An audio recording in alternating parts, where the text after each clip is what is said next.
really appreciate the opportunity to come back here. I can't tell you how much it means to be back on campus. And I mean, I've only been gone a few years, but I still can't recognize some parts of the hospital anymore. And it's growing exponentially around here. So anyway, this is title, obviously no disclosures. And the way I want to approach this is just, I know some of you know some of my history, but just to tell you how I wound up here in the first place. And it has to start first with talking about where I came from. So I was born in Taiwan, and just some background about the country. The landmass is maybe 10% of California, with about the same number of people on the island. The population there is primarily on this western third. The eastern part of the country is rocky, mountainous, and it gets hit by the, well, we call them hurricanes, they call them cyclones in the Pacific. The population is comprised of an Aboriginal population that pretty much colonized, you know, Australia, all of Southeast Asia thousands of years ago. And then there's the Chinese population that came over primarily from the Fujian province of China, which is right about there, so directly across the Taiwan Straits. Over the centuries, it's been controlled variously by numerous groups: the Dutch, the Portuguese, the Chinese, and the Japanese. This is Taiwan, Tainan down here, and that is where my family's from. So this is kind of the typical, this isn't the home I was born in, but this is the typical old-fashioned home that you'd find in rural Taiwan. So Tainan is a smaller city, way back when it was the capital of Taiwan, but now it's one of the smaller cities. And my family came from a village that's outside of Tainan. My grandfather here had primary school education. He never went to high school. I come from a long line of peasants, as it were. You know, he worked in the sugarcane fields, learned some basic bookkeeping skills, and actually became a bookkeeper.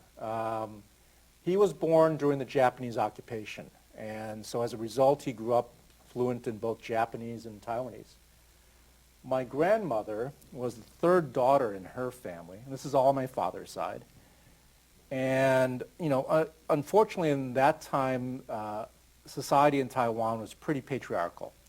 Daughters were seen as another mouth to feed. And being the third daughter, she was not very well treated. She never went to school. She was illiterate and worked as a street sweeper. And it was basically, in many ways, marrying my grandfather that kind of got her out of that social situation. My mom's parents, pretty similar, just grade school. My mom's father was a tailor. My mom's mother simply worked at home. And that was the home in which I was born in. So this home that you see, actually, half of that would have been our family home. And it comprised of 5 rooms. And when I was born, basically, my grandparents, my dad and his 4 siblings, my mom, and ourselves lived in these 5 rooms. It had no running water, no electricity. My grandmother had a wood-burning stove that she woke up at 4 a.m. every morning to stoke the fire in so that she could cook in there. And that was home when I was born. Now, my parents were born in the 1930s, right before the Second World War. So during the Second World War, there was no land war in Taiwan, but it was, as I mentioned, a Japanese colony at the time. So the Japanese forces were there. They also conscripted native Taiwanese into their army because it was seen as a colony of Japan. And my parents remember the bombers. They do remember the bombers flying overhead because the Americans did bomb Taiwan in the preface to potentially having to invade Taiwan and Japan. My parents actually remember as children near the end of the war children were taught how to throw a grenade. They were literally taught how to pull the pin and throw the grenade if necessary, because there was a thought that the Japanese, if they invaded, would actually throw children into the war. At the end of the war, Taiwan was put in the control of the Nationalist Chinese Army. And initially, my parents described this as a time when there was a certain amount of hope, because they were colonizing the Japanese, and the thought was that maybe with the Chinese coming in, controlling things, things might get better for them. But instead, what they found was that the National Chinese Army that came over was seen as corrupt and inept. There were shortages of food, everything you might imagine, and the people started to really rebel against that. And this led to one of the defining incidents in modern Taiwanese history, which is February 28th. So this all started because of this woman who was a street vendor down in Kaohsiung, was accosted by the Chinese army.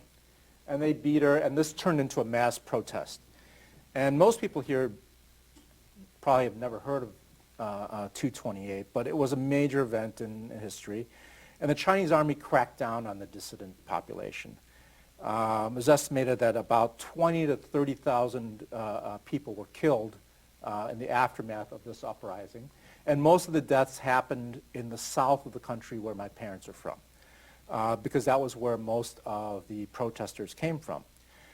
My mom distinctly remembers at one point in their village, so one of the things that the Chinese army did was they targeted what were seen as the intellectuals, the doctors, the lawyers, the teachers.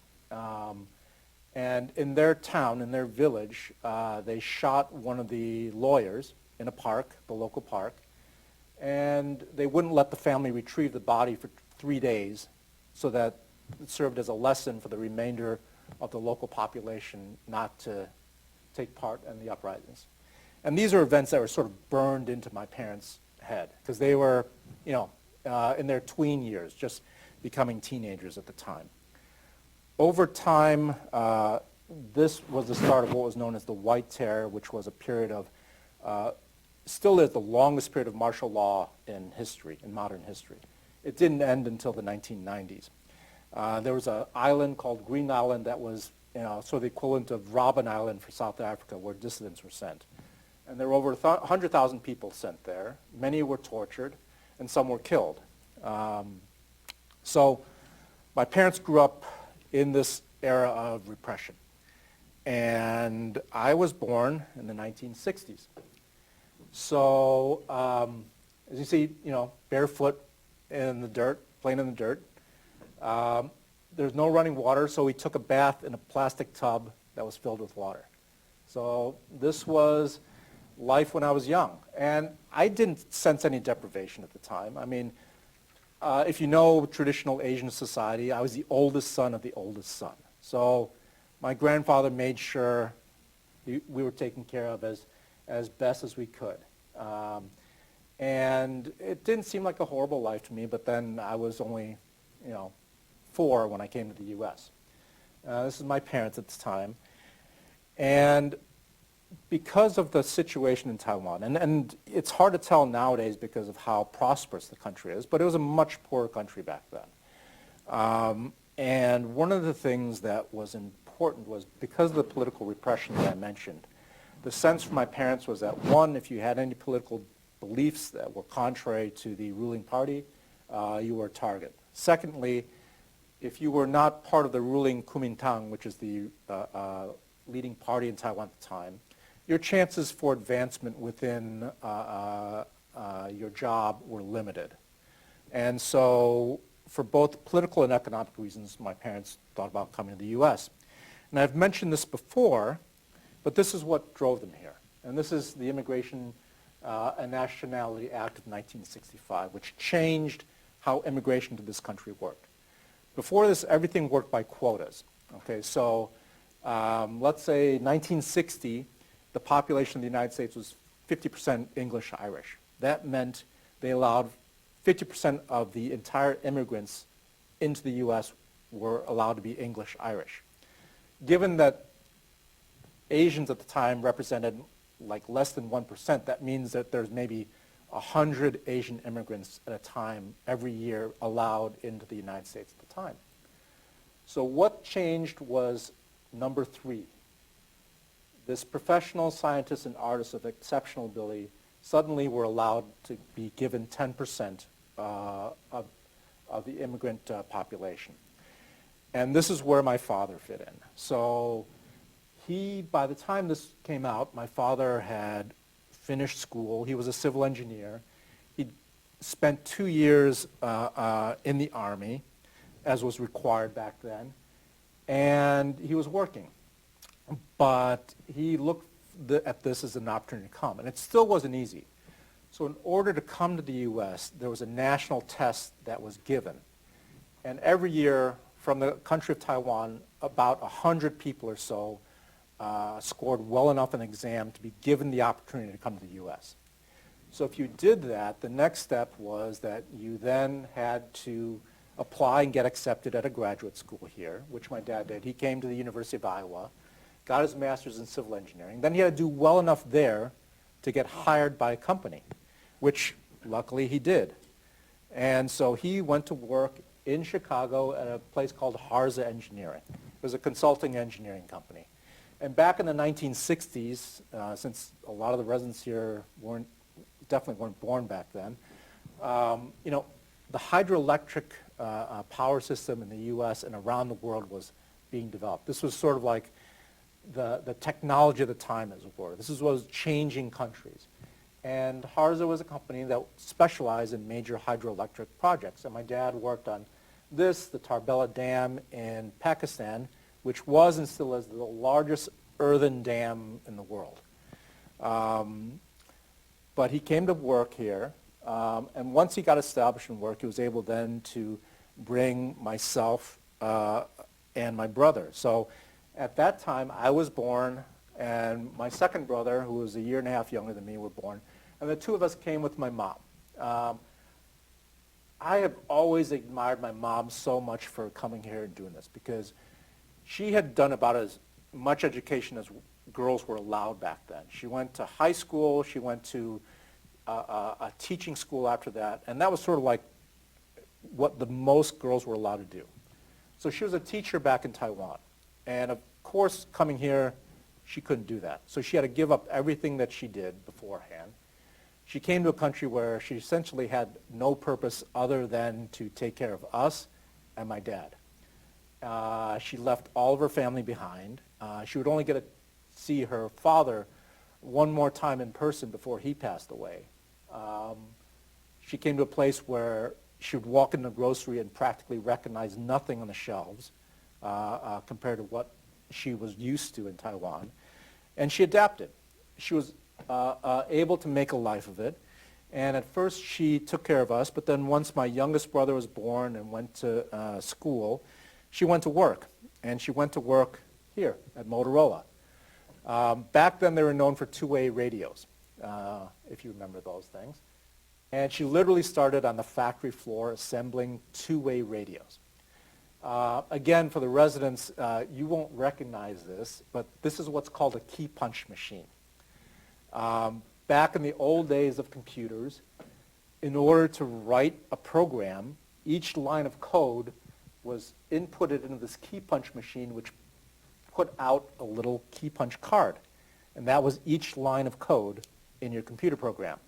And so a key punch operator's job was to transfer that line of code onto that card.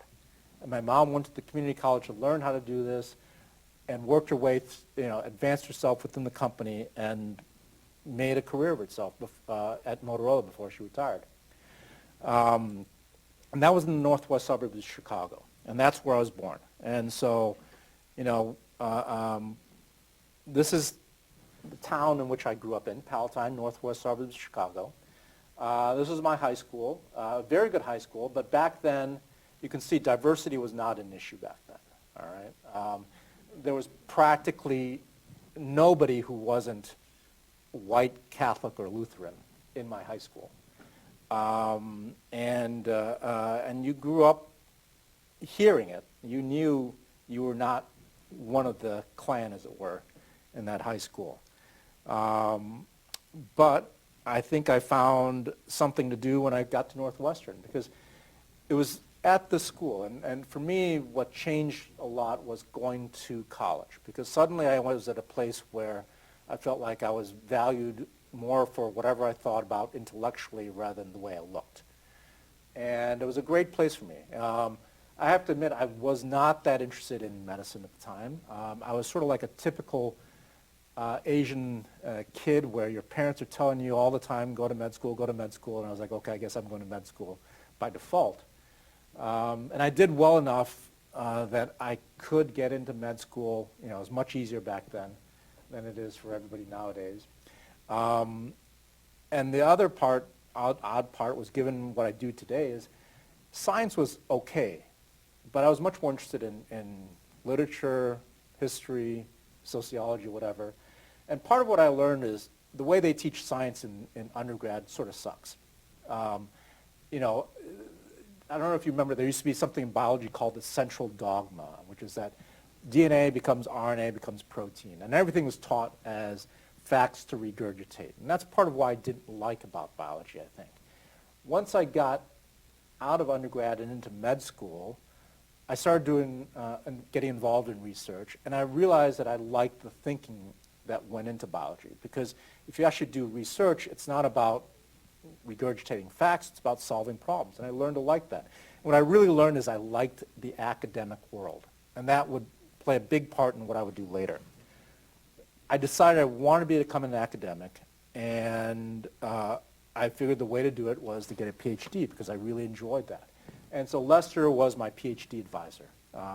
We started at Northwestern, and then he moved next door to the University of Illinois, and that's where I went with him to finish my PhD. But up at that time, my thought was that I was going to be a pediatrician or an internist in Hem-Onc, because that's where, you know, what are you supposed to do if you're a basic scientist? That's what you did. You did Hem-Onc. But then it was sort of serendipity. I worked with this one researcher at Northwestern, not in our lab, in the lab next door, named Barbara Wu, who said that, oh, when she was at Duke, you know, there were these surgeons that used to work in the lab, and there are surgeons who can do basic science work. And that sort of changed my mind about going into surgery, because I always enjoyed surgery. I liked the pace of it. I liked the immediacy of it. I liked the way that, you know, you got direct results. And so I decided I was going to apply to surgery after all, instead of to medicine or pediatrics. And that's what brought me here. This is the hospital way back then. You know, this was the main entrance by the fountains, and this is what it looked like. And, you know, the new hospital wasn't there, either the pediatric or the adult hospital. Most of the land around was just grass. You know, all these buildings, LKSC didn't exist. It was a very bucolic, small little hospital back then. John Niederhuber was a chair at the time. And the one thing that struck me, this was toward the end of my interviews. I interviewed at Stanford in January. And I honestly didn't think I was going to come here. You know,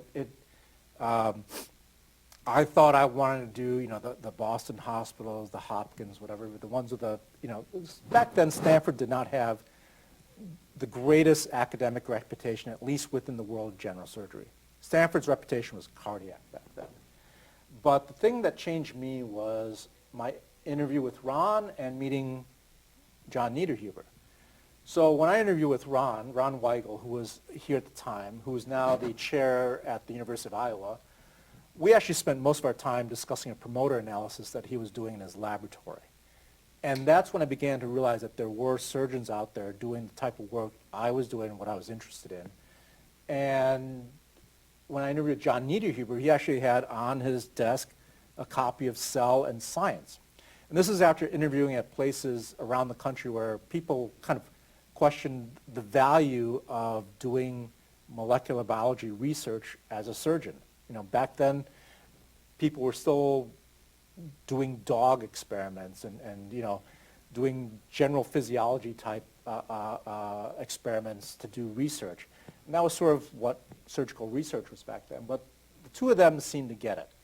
And that's what really attracted. It wasn't the weather, it wasn't the climate and the mountains and everything like that. It was because of these two that I came here.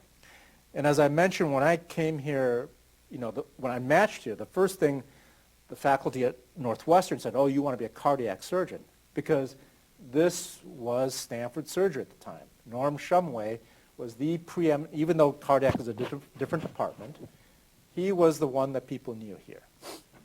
But what really attracted me when I came to visit the campus was next door at Beckman.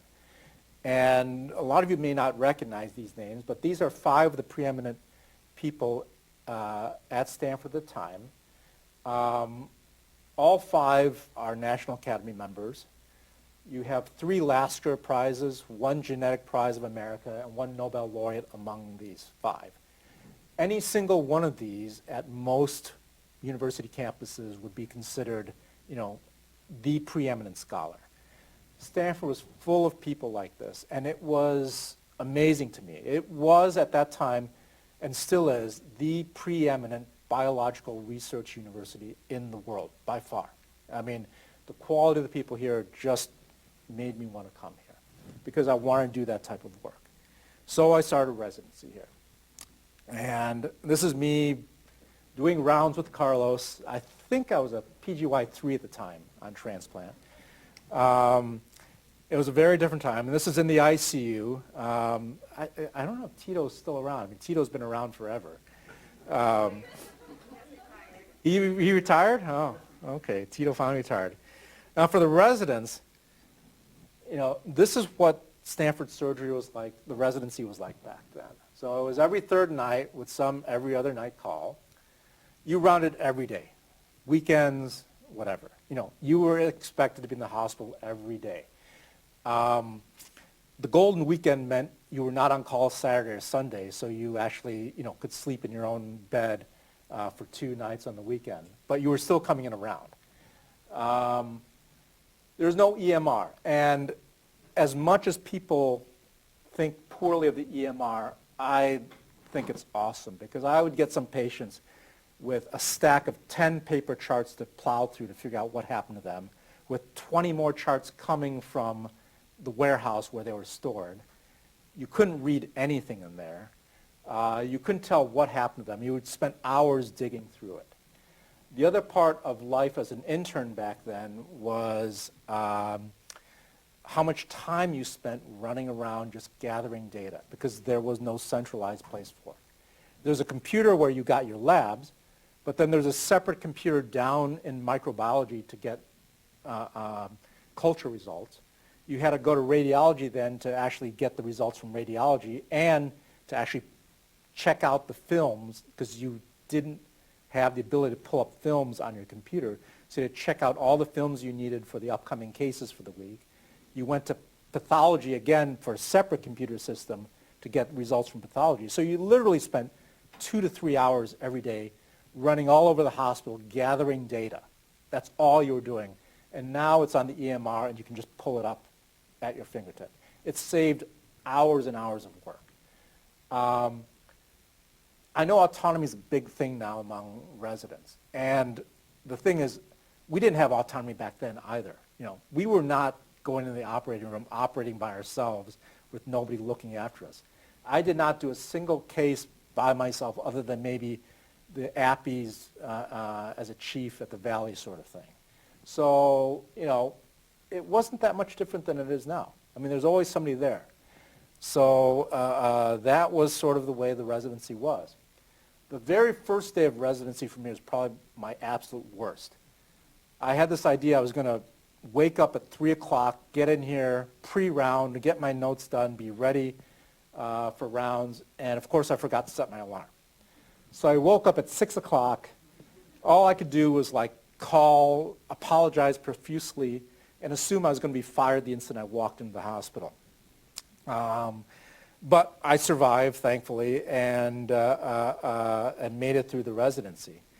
There are 2 people who really, I think, were the role models for me when I was here.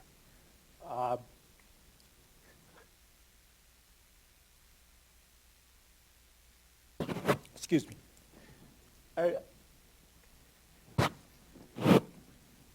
I'm sorry to say it, I missed O's funeral. I was out of town when he passed away.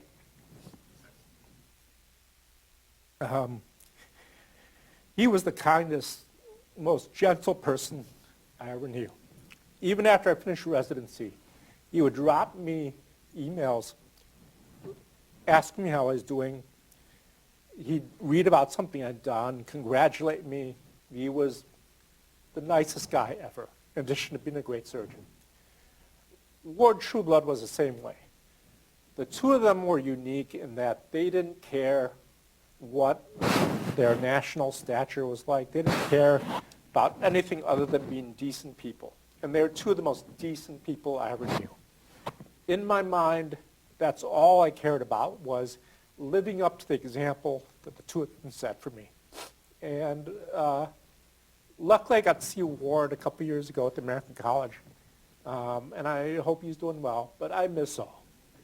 And for us, these two were some of the giants in the area. So the residency was, it was one of the best parts of my life.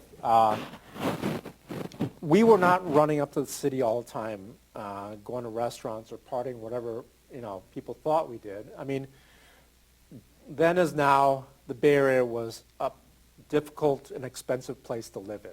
And so our entertainment was hanging out with each other, potlucks, etc.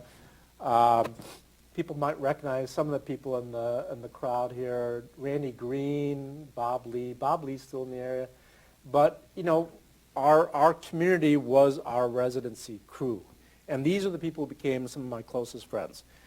And during residency, this was one of the things that sort of pulled us together. So this is one of my best friends, Casper. This is his son, Brian, when he was maybe a year old.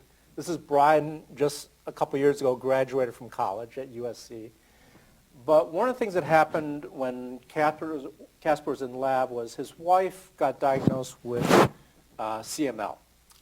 And basically had to make a decision about getting a bone marrow transplant. And back then, mortality was 25% for BMT, for what she underwent. And we, as a group of residents, kind of pulled together to support him. We would figure out ways to help make sure Brian was taken care of, because it was awful for Brian, because for basically 3 months, he was not allowed to see his mom. The most he could do was stand at the window into her room, and he didn't understand why he couldn't go in and see her. And so that was one of the things that really pulled us together as a group and made us as close a friend as we are now. And it would have an impact later in my life. When I finished, I had another bit of serendipity, which is meeting this guy. All right? So the first time I met Mike, I was a chief resident. He was giving the Chandler lecture before he came here to Stanford. And this was early on when he was doing his work on cranial bone regeneration. And I went to the talk, and I went up to him afterwards because I found the talk interesting. I was going to ask him a question. And before I even said anything, Mike was like, "You're George Yang. You won the 1996 ACS Resident Scholarship, didn't you?" And I was like, flabbergasted, because I'd never met this guy before. I had no idea how he knew this. It turned out later that Mike had been on the committee that awarded the scholarships back then. That's why he remembered me. But that was probably the start of one of the best relationships I've ever developed here at Stanford. I got to know Mike. I liked his work. When I finished residency, I would join his research group, spent a couple years developing my own program. Got to know Pete Lorenz, who I luckily had dinner with last night. This was in the early years in the Hagee lab. And that was where my career started, was meeting Mike. And it was all because of that interaction with him that I got to where I was. The worst part about finishing residency was the fact that I lost track of so many friends. So, I'm sure you see these on social media, but like this is how I meet up with my friends now. You know, you go to meetings, and when you go to the meetings, you have a chance to see people. You know, the ACS reception, this is the last time I had a chance to see Ward Trueblood. And this is right now the best part about academics for me is the chance to see all these old friends. It has been a pleasure to know all these people and to get to come back here to see more of you. Now, during my time, I cycled through, my time here at Stanford, I cycled through a lot of Stanford chairs. So as I mentioned, John Niederhuber was chair here. He was actually let go a year after I started residency. And for 4 years, we had a couple of interim chairs, Chris Zarens and Bruce Reitz, who was chair of cardiac. And then Tom Krummel finally came in and gave us some stability for a while. And it was during this time, you know, that you saw things change here. As I mentioned, there was a lot of cardiac surgeons being trained here. And that was probably, you know, the prominent people that were coming out of here. But one of the things John Niederhuber did was he started recruiting faculty who were not cardiac. You know, so that's when Ron Weigel came. And there were several other people who were here. They started to build pediatric surgery, transplant surgery, and all the other areas that you know now were started at that time. And it was when Tom Krummel came in that he sort of accelerated. He was the one who brought in Mike Longacre, you know, he brought in the colorectal group, he brought in the trauma group. That was what Tom did. And basically they created a department that was not just cardiac and that was known for something more than cardiac. And it's been great to see Dr. Hahn step in and really thank you, accelerate everything that's been going on for all this time. So when you look back at Stanford, you know, we talked about cardiac a lot, and these were the names that were known back then. Some people here might know them. Stu Jamieson is known mostly for transplantation, but UCSD, Vaughn Starnes at SC, Bill Baumgartner at Hopkins, and then Bruce Reitz here. And this was what Stanford was sort of known for early on. As you might notice, and from this and earlier slides, a lot of older white men. It was typical back then. We did have some notable alumni outside of cardiac. Bill Lee is chief of surgical, or I'm sorry, Jeff Lee is chief of surgical oncology at MD Anderson. Sam Koontz, I'm sure everybody here knows from the Koontz lectureship and the fellowship, but he was a transplant surgeon who would then go on to chair SUNY Upstate. And somebody just passed away a few years ago, Bill Blaisdell, who went to the General and then was chair at UC Davis for a long time. Bill Blaisdell was actually one of the last Stanford residents to graduate from the San Francisco General program. So way back when, Stanford had a residency, portion of the residency at the General, and that ended in 1960, and Bill Blaisdell was one of the last graduates of that program.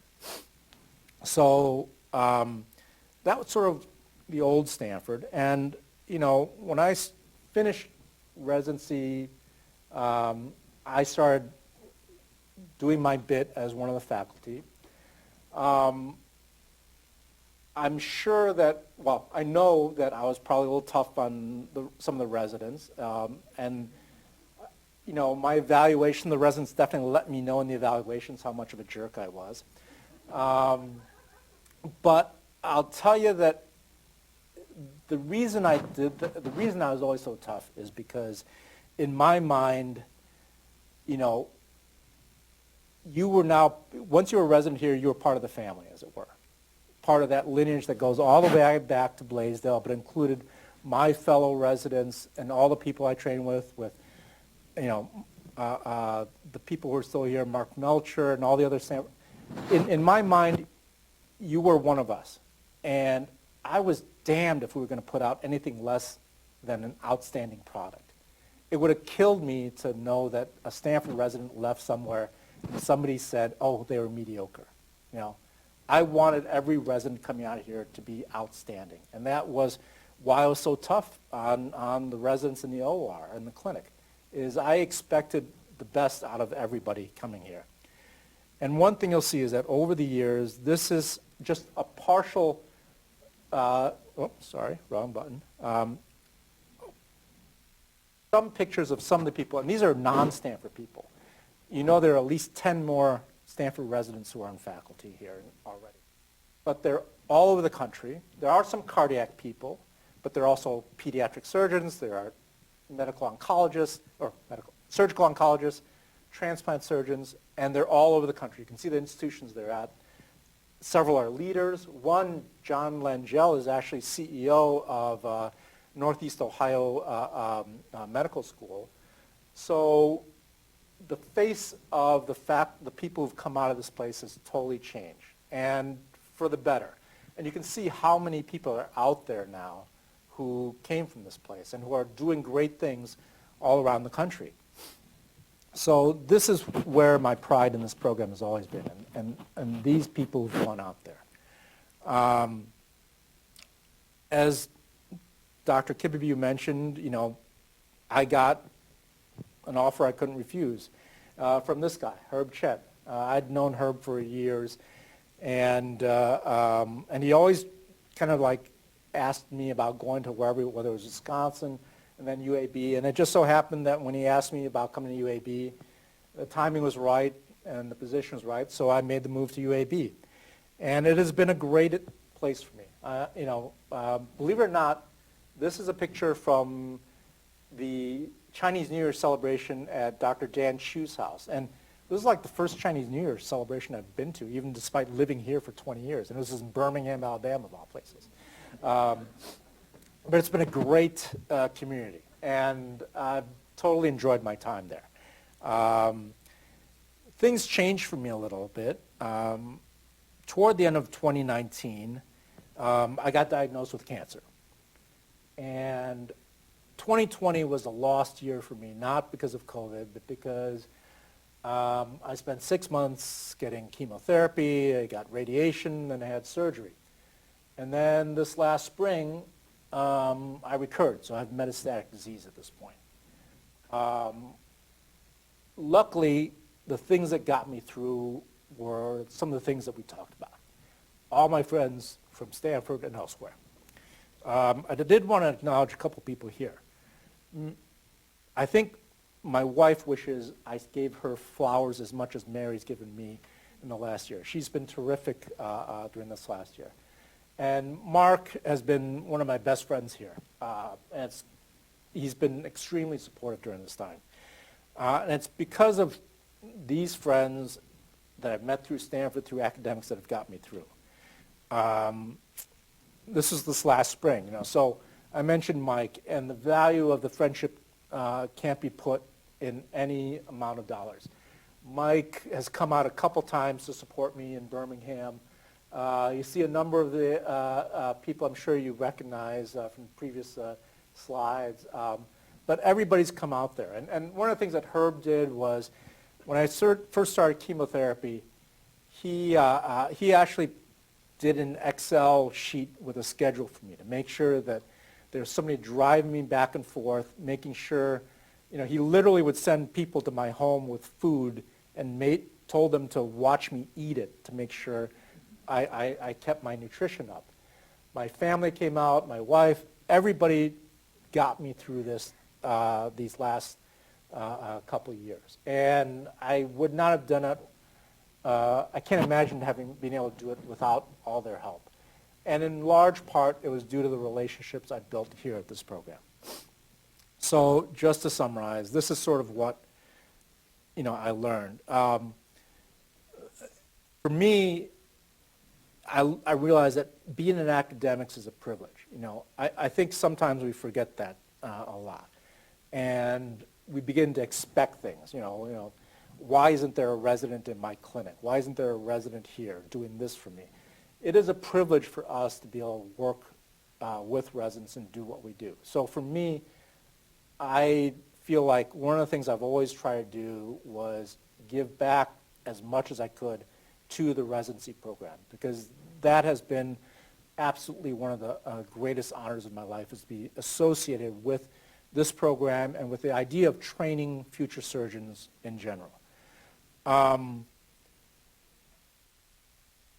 Be generous and respectful. And I mean everybody. And this comes from my own history. You know, my family is not some sort of privileged family.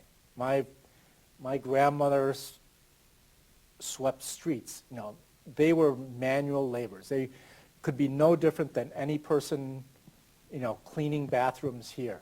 And that is one of the things that taught me to be good to everybody you see around you, not just somebody that you assume has some education, background, whatever. Take care of those who are working under you. So when you're a chief, take care of your interns. When you're on faculty, take care of the residents. If you actually get into a leadership level, take care of your junior faculty. You are never as good as the people underneath you. And you are a direct reflection of those people. So if you think about it, if you think about the history of surgery, we know people more, we remember surgeons more for the people that they trained and brought up rather than for what operation they invented, did, whatever. Nobody remembers a paper from David Saviston. Everybody remembers the people who came out of the Duke training program. So that is why you need to take care of those people underneath you. Your friends are the most important part. You know, never begrudge them anything. And there have been times when I've gone up for the same position as a friend of mine. If they get it, don't be pissy about that. Don't begrudge them their successes. They earned it. Be a good friend to your friends. You know, I mean, don't be a jerk. And that's basically the final lesson. I didn't always do it. I wasn't always, didn't always follow, but just don't be a jerk, you know? I mean, there's so much to be gained by just being decent to the people around you. And it's helped me tremendously in these last couple of years. So that is pretty much all I have to say. And I just want to thank everybody for coming. Thank you guys for the opportunity to come back here one more time and to be a part of this program again. Thank you.